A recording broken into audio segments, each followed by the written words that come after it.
but the person keep it, try, teach the fighters how to do his fight scenes. And first guy complained, say, who's that? This guy. This guy keep bugging me, try correct my fight scene. For me, it was like, oh my God. After this, he went to Paulo Costa. Paulo Costa, man, this guy keep come bugging me here, gonna punch you in the head. It was, you have dramas on the set.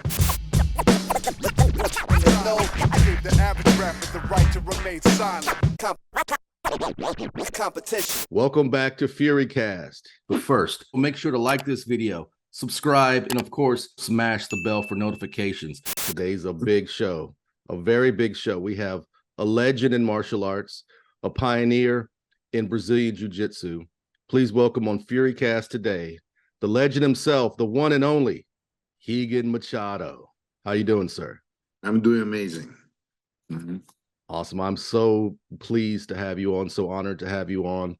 For those out there that may not be familiar with you, could you take 2 minutes and give them the nutshell of who you are and what you do? I born in Brazil, in Rio de Janeiro. I moved to the United States almost 30-something years ago. And I start with my brothers, the Machado Brazilian Jiu-Jitsu group. And so far, I have close to over 1,000 black belts. I've been traveled to over 100 different countries, spread the Brazilian Jiu-Jitsu, doing seminars and try push the seed to grow. And right now, the sport of Brazilian Jiu-Jitsu is fastest growing martial arts in the world today. And I've been around for a while. One of the Machado brothers, cousins from the Grace brothers. That is true, because I can't remember a time when I did martial arts where I didn't know the name Machado. You know, it's kind of nice. People recognize you for what you love to do. I mean, covers of magazines, black belt magazines, all that stuff. You guys did all that, you and your brothers. Let's start back in Brazil. How did you start training, and what is your relationship to, I would say, the Gracies, but I'm really interested in your relationship with Rickson. Rickson, we grew up together. We come from the same family. My mother's sister married the founder, Carlos Gracie. And it's like my buddy, my cousin, my good friend. I love Hicks to death. He's an amazing guy. And how did you get started training Brazilian Jiu-Jitsu? Do you even remember, or was it always there? It's the relationship I have with my cousins. I have a very good, strong relationship with my cousin, the Gracies. Little by being boys and hang out all the time, little by little, we start training Brazilian Jiu-Jitsu. And that's just what the family did, right? The family was just, some people play soccer, you guys did Jiu-Jitsu, right? It's almost like he was a part of growing up. We're having fun, you know what I mean? It's like when we train, we go to the academy. Because when you go to the academy, it's like extension for your family. You create an environment who all your best friends and guys you grow up at the academy is fantastic. I still have some of this relationship with guys from the time I was a teenager to today doing Brazilian Jiu-Jitsu. And what was it like as a teenager in Brazil at that time? I mean, Americans, I think we have a view of Brazil being the Wild West. I call the gold time. What mean a gold time? That was the time everybody trained together. Everybody have time to hang out. Everybody have the beginning of this explosion in Rio de Janeiro under Ross Grace, Carlos Grace Jr., Carson Grace, all these amazing teachers at the time. I have opportunity to train for them all and to have a chance to be a part of this growth of the sport in Rio de Janeiro, after little by little spread outside Brazil to the United States with Rickson, Royce, and have a chance to bring my brothers little by little to America. And I think that journey all the way from Brazil, growing up in Rio, and to have a chance to be cross the border in today living in United States is fantastic. Now, did Brazil at that time when you were a teenager, was there like a street fighting culture? Not much. We grew up in a very nice neighborhood, but we always grew up going out with a group of people. Once in a while, you have like fighting, but nothing too crazy, nothing outside the box. You know what I mean? Nothing, no, same thing here in the US. If you might grow up in an area where kids fight, you're saying it's pretty much the I same. believe Brazil is a little bit more rough, more wild, more. It's a third world country. It's basically like it's not America is it's pretty safe. Like for sure you get the streetwise sense to protect yourself, but grow up in Brazil, you have to learn how to be a little bit more streetwise. Okay. And how old were you when you came to the US? My 20s, my 23, 24. Now, was that solely to spread the art of jiu-jitsu? No, I come at the time. I have a cousin of mine who live here, Royce Grace, and Orion Grace, Caesar Grace was here. And little by little, I want to see the other side. And basically, when they came to the United States, they fall in love because one of the best countries in the world. To live here is a privilege. And for me, it's an honor to have a chance to be here today because the country is amazing. It's one of the best countries, unbelievably amazing. And I agree. And I've driven a lot of the US, and it always amazes me how beautiful it is. You know, if you I'm sure you travel a lot, you get into, you know, Colorado Rockies, and you get into Utah with the Red Rock. It's, you know, then you get in the West Coast, man. You're out in the West Coast, right? No, I live here in West Hollywood. Okay. Yeah, yeah. Hollywood. Well, you're a filmmaker, so that's perfect for you, right? I try. I just direct the first move as a challenge. Let's see the final product, what's going to come out. I hope come out. I think it's going to come out okay. Because my first move, I did some little mistakes filming, doing some little mistakes like that. But in general, the move is coming out pretty good. And I was fortunate enough to do some art for you, do a poster for you. I'll talk. Let Your me. poster is amazing. You need I, to do another one, another oh, more posts. hey, you're Rigan Machado. You tell me, and I do, man. You know. But going back to how you grew up, when you came to the U.S., had Hoist already done the first UFC? When they came to UFC, used to everybody work together. Me, Hicks, Royce, Horio, everybody. But Roy, I just left Horio, and we started the Machado Brothers group. That's when the Horio have opportunity to start the UFC, and was amazing because the UFC was the explosion we need to spread the Brazilian Jiu-Jitsu. And I remember when the UFC Royce fought in the first 2 or 3 UFC, have opportunity to win if he ground fighting, choke everybody. Was amazing reaction to the number of seminars, the number of people want to train like triple in one day. Is I think a I went matter out of looking for a jiu-jitsu school the next day. You know, I was like in the no, yellow it's pages. amazing. It's like it's a different from hundreds of students sign up in 1 week because they grow in the success of UFC. Now, I'd heard, you tell me if I'm wrong. I don't know if this is a rumor or whatnot, but I'd heard that Chuck Norris was influential in getting you guys to the US. Is any of that true, or? Yeah, no, Chuck Norris was the one who helped us to legalize us and to help to open the schools and motivate us to stay. And Chuck Norris is a big part of the Machado brothers for sure. Are you still in contact with Chuck Norris? Yeah, we always not as much because he moved to Texas and he have his family, his kids, his wife and stuff. But when he used to live in LA, we used to see each other every week. But when he moved out, is the communication is not stronger like it used to be before. You know what I mean? Well, it's Chuck Norris. I'm sure he could just step out of his porch and scream across the country, right? And you you know all the Chuck Norris, for me, is one of the best human being I ever met in my life.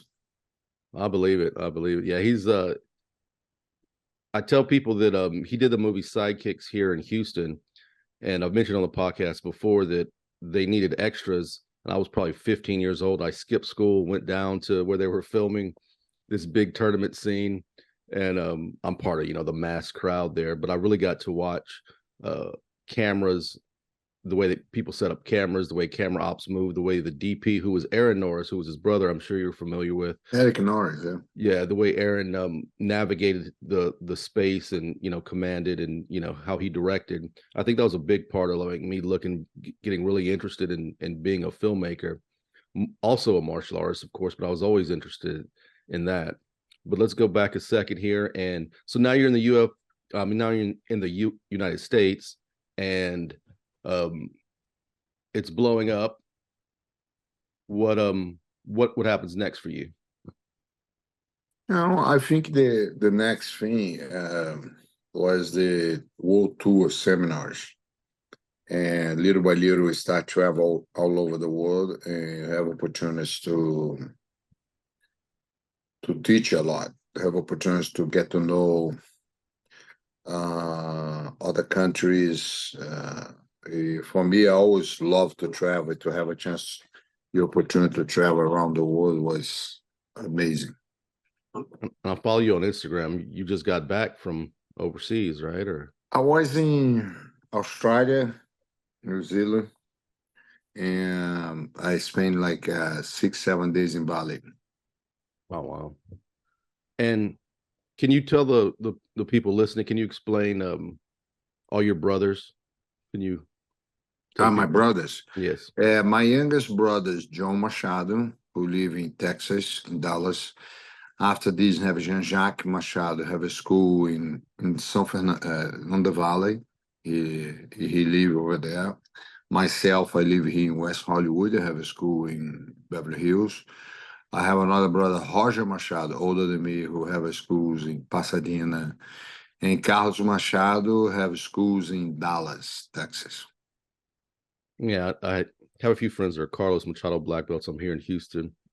And so the relationship with you guys growing up, the Machado brothers, like I said, there's the Gracie brothers, the Machado brothers.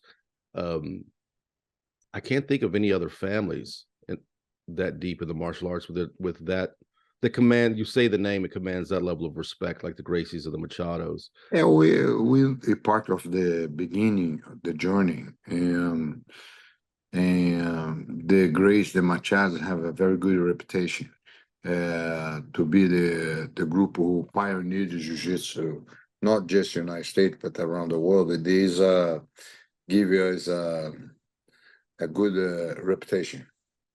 Now, what was that like pioneering Brazilian Jiu-Jitsu? That's the old days. I have a student who's a white belt. He just got 2 stripes, but super into Jiu-Jitsu, and I guess he does deep dives on YouTube, and so he knows all the gym storming days. The gym storm. He's always talking about gym storming. Did you ever experience any of that? Did anybody ever show up at your gym and kung fu guys challenge you or? Oh yeah, for sure. But this on the past, now this is part of the growth. This was before UFC, but after a while, this stopped. It's very rare today. I go to a seminar, somebody want to challenge you. In the beginning, few guys want to see how good you are. Oh, what you guys do, you blah blah blah. I test you, but the truth, when you're good, you're good. You know what I mean? It's like you're always ready to defend yourself and show your abilities. You know what I mean? Yeah. But this is on the past. Today, it's very rare to see that happen. Yeah, I couldn't imagine anybody walking into a Machado seminar or even just the average Brazilian Jiu-Jitsu school. I couldn't Not imagine it. today. I don't think that happened today anymore. Yeah. I'll be very impressed. Like, Yeah. My student, he's fingers crossed. He's hoping there's a gym storming story. You want to, you watch those old videos, and I guess it's, it's kind of nostalgic when you look at all that stuff. So then what happens next for you? Do you open a school? I opened a school in Beverly Hills, yeah. Hmm. And tell me about that. At this school in Beverly Hills is my focus, private lessons. I have probably like 50 students, and the rest have probably another 22 students, all privates. No, It is COVID changed a little bit because they used to come to the academy, but the half didn't want to come to the academy. I go to the guy's house. And today they got the habit to for me to come to the house. Now I go most of the time. I go to the house. Go to. that's nice. Having Rigan Machado show up to you personally at your house. I imagine that's Beverly Hills plastic surgeons or something.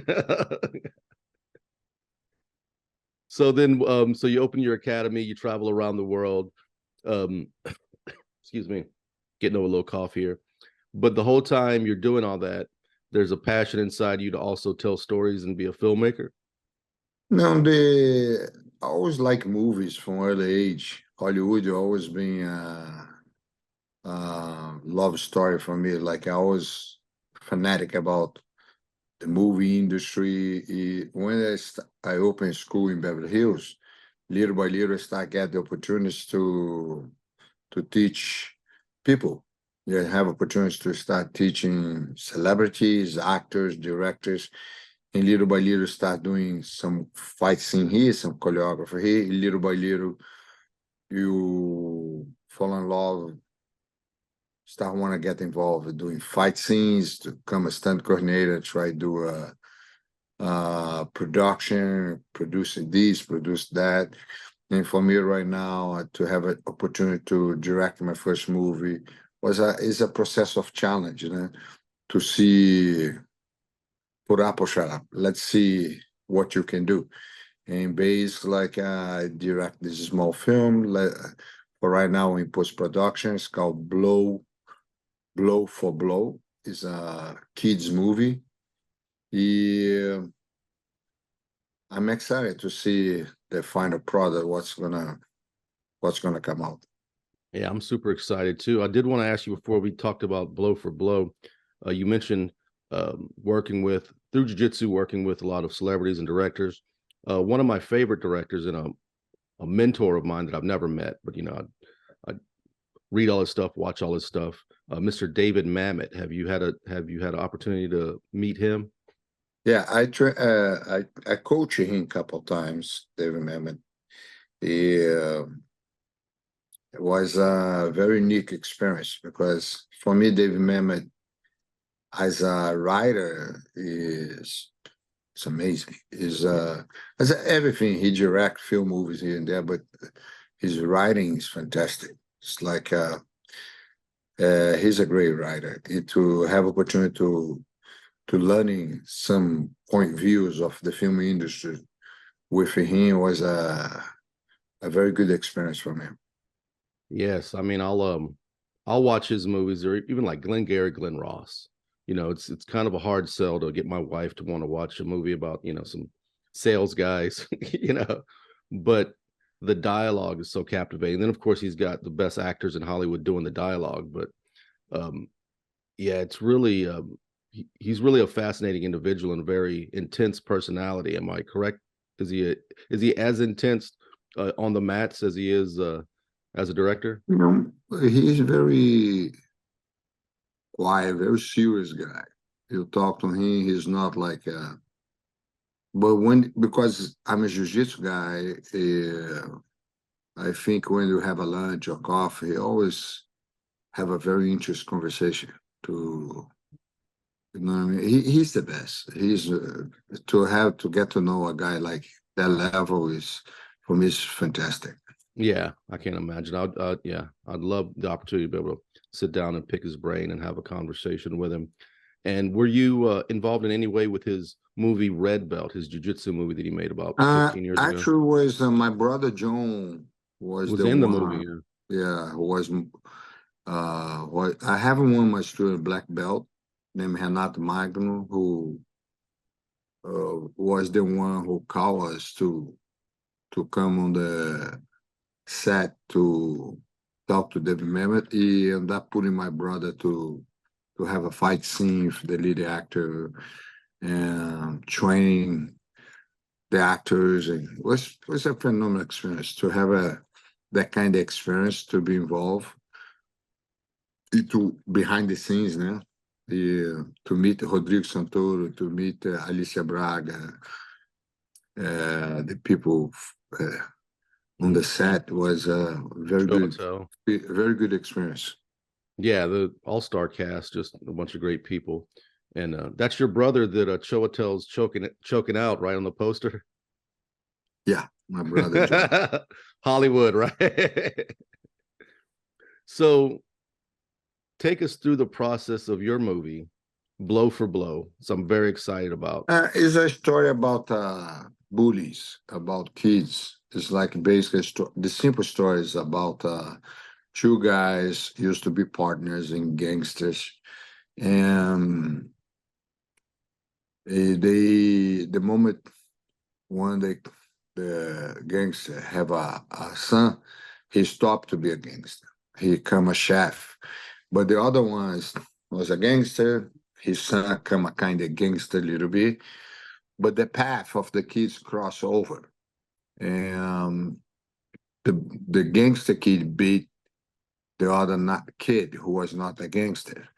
But they beat like five guys against one. And that's how the whole film begins. The other father, who was not a gangster, he come back to be a gangster because somebody touched his son. It's almost like he go to hell to protect the son.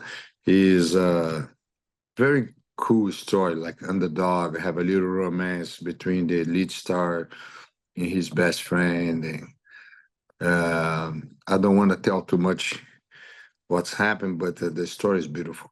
It's a good story. It's good for kids to watch. It's not violence, like too much violence. It's not too much blood. It's not too much, but it's a very simple story. Have a guest star, Paulo Costa, on the film, who did a phenomenal job, and some other big martial artist people in the film. And the movie so far is looking amazing. Now, did you come up with the story yourself, or did you get a script from someone else? No, I wrote the story myself. Now, as a writer myself, what is your process? Do you what I like to do is I'll make a beat sheet, and I'll beat out the story. The this happens and that happens and this happens and that happens. That's act one, then act two, same thing. What's your process? Some people just like to start writing. For me, it's about characters. It's about characters. The characters on the movie, the dialogue. It's very important for me. For me, the relationships come second, and the world they live is come third. I think the story for me, I like to keep simple stories. It's nothing too complicated. The story is about the love of the father for his son, and somebody touched his son. The gangster coming back. It's almost like that's what's about. Did you pull any of this from personal experience, or no? That's based like I try to write movies who have good message, and I want to create a message for bullies, like why the bullies do bullies and what you can do to prevent bullies for kids who's get bullied. It's like a very good message. We watch the film. It's a good message for about influence. Like one of the things I talking about in the movie is about you're surrounded by bad kids. In this kind of push you to be a bad kid, but the truth you're not a bad kid. The other one, the stand up for yourself, because that's what stopped the bullies. In the moment you feed the bullies to be afraid or not to protect yourself or not to create reasons, that's why martial arts academies and to be in sports, this helped to bring the confidence of the kids to learn how to socialize with other kids. I think the moment the new generation of kids who don't know how to socialize with other kids, don't know how to be a part of the community, this is a big issue today, because today you see kids spend all the time home, play video games, and it's like watching TV, and not the moment they have to face the reality to socialize with other kids is a lot of problems. And that's, I think, a little issue in the movie, because it's about how the kids have to learn how to be react with each other, no? How to the communication, to learn how to socialize, and that's why I wrote this film, because it's something I think is important to push bullies, anti-bullies, what to do, and that's what's or the reason I wrote this film. Yeah, I'm seeing that myself in even my academy, and that's one of the great things about having a martial arts school is I've seen kids come in, and then a mom might share a little bit of what's going on in their life, and you could tell that maybe they don't have a big network of friends, and 6 months in their training, 3 months in their training, they have a birthday party, and then all the kids from the gym come to their birthday party, everybody wears their gym shirt, and now this kid has community. This kid who had no community now has a community, and I think that really goes a long way for their personal development, for, like you said, being able to stand up for themselves, walk tall, walk with confidence. So I really promote getting your kids into jiu-jitsu if you can. I also promote watching good movies like Lion Killer, my movie, and also Blow for Blow when it comes out. Now take me back to the production process. How did you crew up? Did you crew up with local people, or you're in Hollywood, so is it? I imagine it's easier, huh? The most important for me is the cameras. I'll be sure I got good cameras first. And What did y'all? Do you remember the cameras y'all shot with? yeah, I shot with I have two cameras actually. I have the red cameras, but we have the Camaro 35X, I think. The main camera, you have another good camera, but the lens I rent is really good. Anamorphosis And lens, yeah, anamorphic. which give you the vision, the look of the camera is like you can shoot from 8K to 6K. Some of the scenes I shoot like 6K. It's like in general, the cinematography look very good. The every scene visual is fantastic. Now, as a The director, lights. yeah, well, yeah, lighting and cameras, man. I mean, that's what makes it looks like a movie, especially the lighting. I have a huge truck if you able to light soccer field. And to be sure, the cinematography for me is very important. How Production value, like location, lights, cameras, things like that, look is very important. But my ability in this film, we put the choreography. I know how to put together the action. The fight scenes look good. It's not bad at all. were you the main fight choreographer, or did you have somebody Yeah, else? no, I have somebody at the beginning, but he got busy doing another job. I end up have to do myself. And so, like I said, I got to do it. Basically, I end up doing and come out decent, come out really good for the time of rehearsal, preparation, and to train people who never did the movies before to do the fight scenes and to shoot. I was very lucky. The movie come out better than what I expect. Any stories for being on set?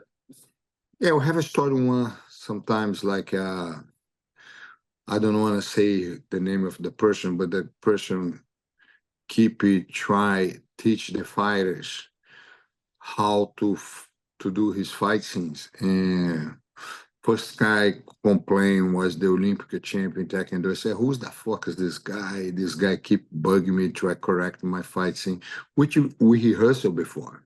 The whole fight scene was well put together. But it's kind of funny because when he said, "Oh, this guy bugging me," so for me it was like, "Oh my God, that's a is a is what it is." But he after this he went to Paulo Costa. Paulo Costa, man, this guy keep come bugging me here, gonna punch you in the head. It's like it was you have dramas on the set. Now, like one girl I have to fire, she was so negative all the time, always complaining.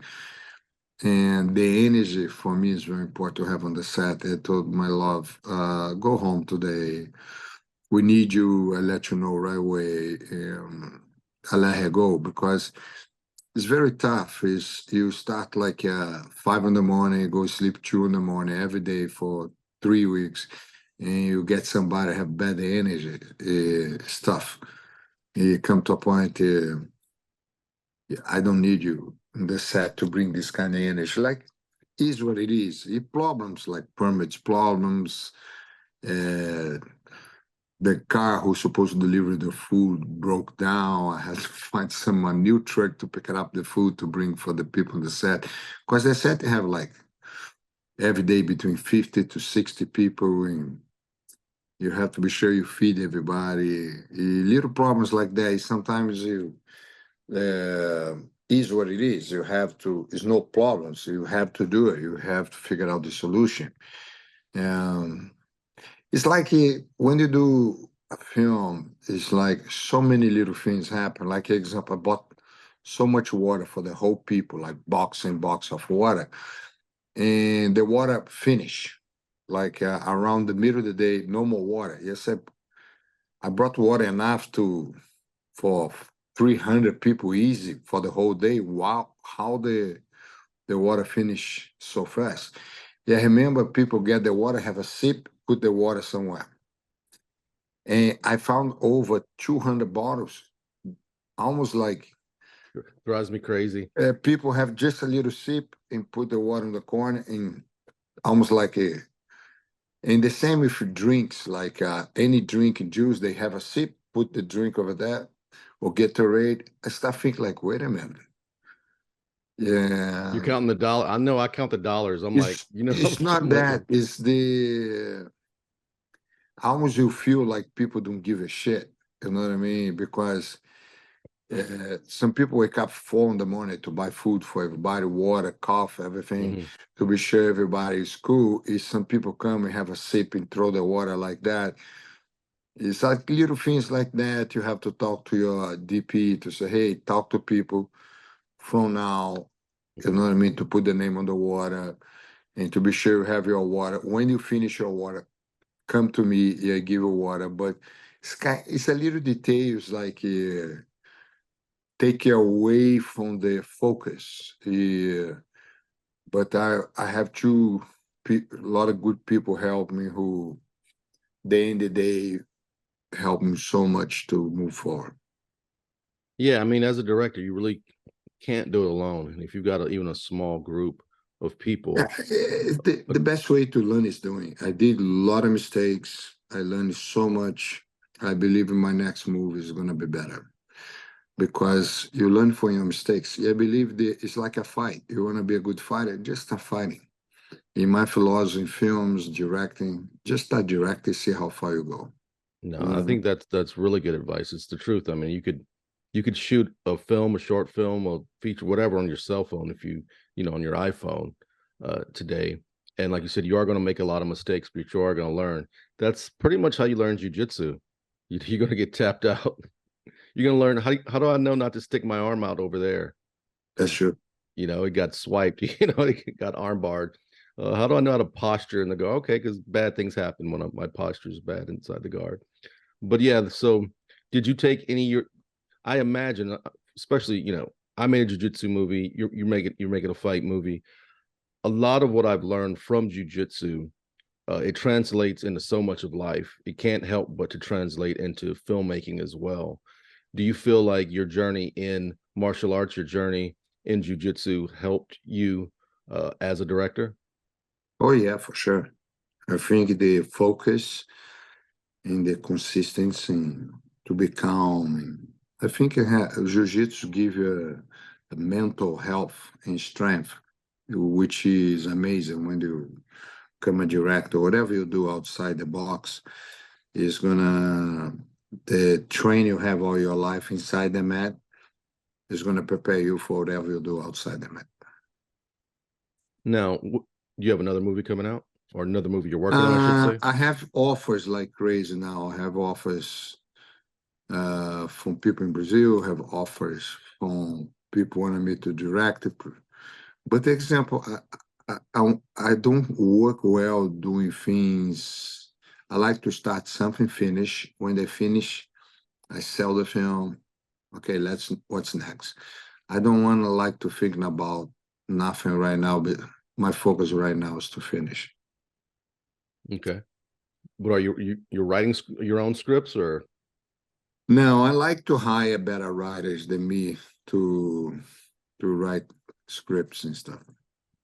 So do you feel the filmmaking is going to be a new career for you? No, I did this film. For me, it's about result. I want to see how the move come out. The move come good enough the way I expect it's gonna be. I love to figure out to do maybe another one right away, but I have a bunch of different ideas, stories. But for me right now, is to finish this one 100%. When I finish, let's move on. Okay. Well, what are the you've led an amazing life. You seem very humble, but Thank you. you were at the forefront of, the jiu-jitsu before it even hit the US, pioneering it not only in the US but all over the world. Um, did you say 1,000 black belts under you? I have probably like around between 700, 800. My brother probably have another 500. Mm-hmm. I think in total, all the brothers together have over 1,000 black That's belts crazy. spread around them. That's crazy. And a lot of ways, without the Machado's influence, the martial arts landscape today would be completely different. What are, as somebody who's done so much, what are some of the lessons you would like to pass on to the next generation? I think the key is just enjoy life, have fun. You know what I mean? Go after what you love. I think just try to be a good person. That's what my advice for the new generation. Mm-hmm. How do I get really good at jiu-jitsu? That's the real thing I want. I Mat remember time. Horse Grace come to me and said, "You want to be a champion?" I said, "Yeah, I'd love to be a champion. Hours on the mat, hours in competition." He Yeah. put me to train 3 times a day and compete every weekend. That's how I believe at the time helped me to get good. You understand? More time you put on the mat, better it's going to be for you to become a successful competitor. Same advice for filmmaking. Get out there and start putting in hours behind the The camera, same, you know? just learn, you go to the process and learning. Yeah. Now, what do you feel about today's jiu-jitsu? Some people believe it's becoming too sport oriented. Um, Uh, I think everything have evolution. Huh? I think the new generation just today is fantastic creators. They brought the sport to the next level. Yeah, I still learning from them. I love to watch the new generation try some new techniques and new things because when they have opportunity to, it's amazing. You know what I mean? Is I think jiu-jitsu, the moment you stop learning, you stop the fun. yeah, absolutely. Yeah, that's even teaching, forcing myself to remember a move that I hadn't used in 3 years because I put it on the curriculum. It's fun because I've got to figure it out on the spot, with a room full of people. I've got to remember something from, that's funny that you'll use a move for years, then not use it. It's kind of incredible, and then it'll come back to you. Now, what do you have any interesting or funny stories that's happened along the way in your journey, either on the mat, at a seminar, I think you have stories like I have one good story. Mhm. Um, was a guy, a TV show guy called Ed Bastard or something like that. He have a YouTube thing. He do pranks in YouTube. I was in Philadelphia. He come this guy dress, long hair, and dress like if the belt drag on the floor with a glass, skinny, weird guy. He come on the seminar, he walk around. Every time I do a technique, he do like, I know this. And I keep looking the guy and I said, man, this guy is crazy. I don't think he's right at the head. And I start feel sorry for the guy. It sounded like it was raining. He go outside on the rain, start doing a kata in the middle of the rain, and people look weird. What's wrong with the guy? I said, man, I feel sorry for him. I think he's not right at the head. And he come back on the mat and start talk to the class and look me. And it sounded like he pulled from the gear a brush, he start brushing his hair and talk to me at the same time and put the brush inside the key. And very he's everything I try to talk to him, he says some bizarre thing. Yeah, I remember he go outside. I felt so bad. Some people complain, and I start feel so bad for the guy. People like, oh, he wanted me to kick his ass, and no, the guy have a mental problem or something. I want to do my best to help this guy, but it sounded like he come back. He pull his wig off. I look at him like, what the hell? It sounded like, oh, he go, by the way, have camera here, have camera here, have camera here. Was a prank. And that was fantastic story because the whole time they doing the prank, they felt bad because he want to get me to get upset or get a reaction. And for me, it was the opposite. I want to kind of be a nice guy, help the guy to figure out what's his problem, but it was kind of funny. Jiu-jitsu But does kind of give you that, right? Like the ability to be calm and yeah, it's like when you teach, you fall in love, be a teacher, yeah. and basically, like it's kind of super cool to to see that. You know what I mean? Yeah, but it's kind of nice to be have the ability to teach and help people in general. Where can Yeah. people reach you if they want to book you Yeah, for a my seminar or something? Instagram. Or for seminar, Mhm. just go to my Instagram, Rigan Machado. I have the blue mark. Test me information over there, whatever you want to do, seminars or something like that. Just be sure you keeping in touch. You know what I mean? And it will be my pleasure. And I want to But thank you for your time, sir. my Go ahead, go next ahead. trip is going to be a seminar in Houston. I'm kidding, Texas. Come on down, man. We'd love I to will. have you. Fourth largest city in the country, man. Yeah. Yeah, it's awesome. But I want to say thanks to let me speak with you. Let's keep in touch. I want to see a new poster. Yeah, absolutely. And watch Lion Killer, my movie. I Check it will. out. It's a I jiu-jitsu will check it movie. out. I'll send you a screener. But I want to Send me thank the you for your screen. I want to check it out. I'll Okay. definitely I definitely will. Thank you for coming on, sir. All Talk to right, you buddy. soon. Take care. And that's a wrap on yet another episode of FURYCAST. And what an episode it was. I want to give a big shout out to the legend himself, Professor Rigan Machado, for coming on the show today. His links are in the description. You can also follow my new graphic novel, The Gentleman's Guild. Yes, I'm making a graphic novel. It's called The Gentleman's Guild with artist Ebi Canales. You can sign up for the mailing list now. The link for that is also in the description. And don't forget to watch Lion Killer, my debut feature film. That's right, I made a movie. It's called Lion Killer. It stars Regina Ting-Chen, who's currently on season 4 of Stranger Things. You can watch it at Amazon Prime, Tubi TV, Freevee, the Roku channel. There's even a full Spanish dub. And don't forget to like this video. Help me boost the algorithm by commenting down below. You can also subscribe to the channel, and yes, even smash that bell so you can be notified every time I drop a new FURYCAST video. This is Derrick Fury. Till next time, peace.